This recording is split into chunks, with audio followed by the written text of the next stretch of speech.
il y a peu de grands rendez-vous donc, sur la question de la réforme territoriale.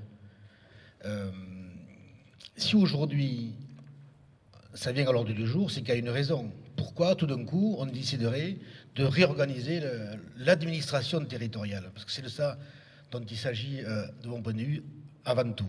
C'est parce qu'on se situe dans un contexte qui n'est plus un contexte franco-français et que quelque part il y a un sentiment désordonné, je le disais donc, que la France finalement vit dans un espace européen qui lui-même vit dans un espace mondial et que les choses bougent autour de nous et elles bougent vite.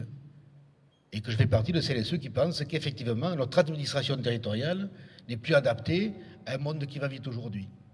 Comme c'est le cas d'ailleurs au niveau de l'Union européenne, où je pense qu'il y a du travail à faire, un cheminement à construire le fait européen, c'est-à-dire la ligne, le récit, l'histoire de l'Union européenne. À part qu'il faut aller vite, c'est complexe parce qu'il nous faut la construire à 28, mais à côté de nous, les autres continents accélèrent le processus. Et donc il ne faut pas déconnecter, je le crois, la question du Languedoc ou de l'Occitanie, de ce qui se passe autour de nous. Et ça nous donnera d'autant plus de force. Et que la question du local au global, ce n'est pas que de la sémantique, elle nous est aujourd'hui posée avec plus de force que ce qu'elle était par le passé. Et que si aujourd'hui on décide de réorganiser l'administration territoriale, c'est parce que notre environnement bouge. Mais disons-le, pourquoi aujourd'hui, et j'écoutais Hervé tout à l'heure, nos gouvernants donc, vont aussi vite sans forcément se poser les questions de fond et de la temporalité. Ça veut dire réformer l'administration territoriale, ça doit prendre du temps. Mais ça n'est pas le sens politique qu'on veut lui donner. Et quand je parlais de rendez-vous manqués, je pense que les premiers rendez-vous récents que nous avons manqués, c'est ceux liés à la loi Vonnet de 1997 et à la loi de Chevènement, celle qui organisait les pays sur les territoires et celle qui organisait les intercommunalités, pour faire vite, quoi. Nous avons déjà manqué un premier rendez-vous politique, parce que la loi sur les pays, on l'a oubliée, parce qu'elle a été ni par la gauche ni par la droite, donc appréhendée, je crois, comme il se faisait. C'est la seule loi qui faisait obligation, pour la première fois de l'histoire de la cinquième, donc, aux élus d'associer les non-élus à l'élaboration de projets de territoire. Et je crois qu'un des problèmes que nous avons en France, il est là. C'est qu'il y a deux visions qui s'affrontent depuis les années Rocard, on va dire, donc 70.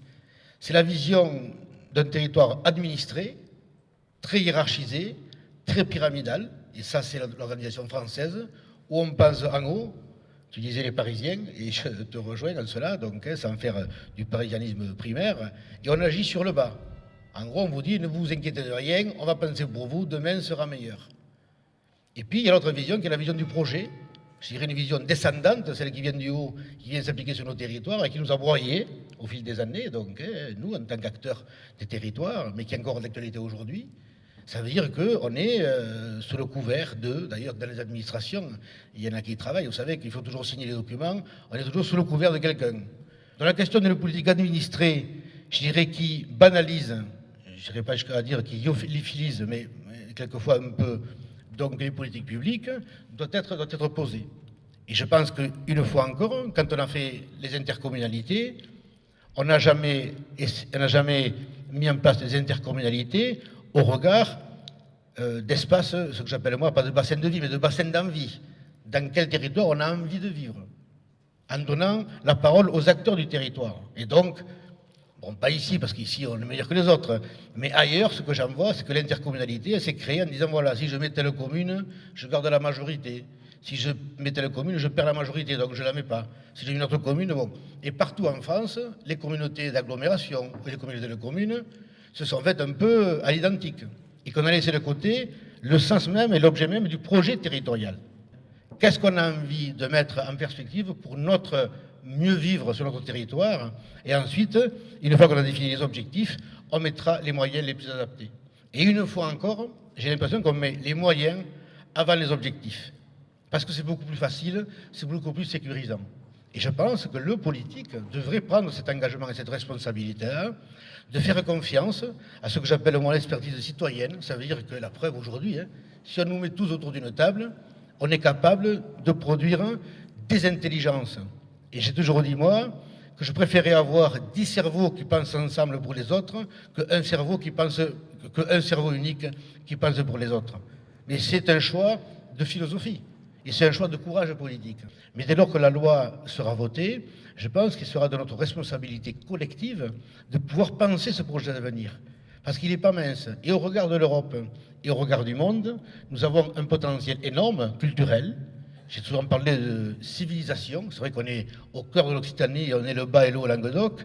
Et c'est à nous de prendre, comment dire, avec force et volonté, la définition du projet humain que nous voulons construire ensemble.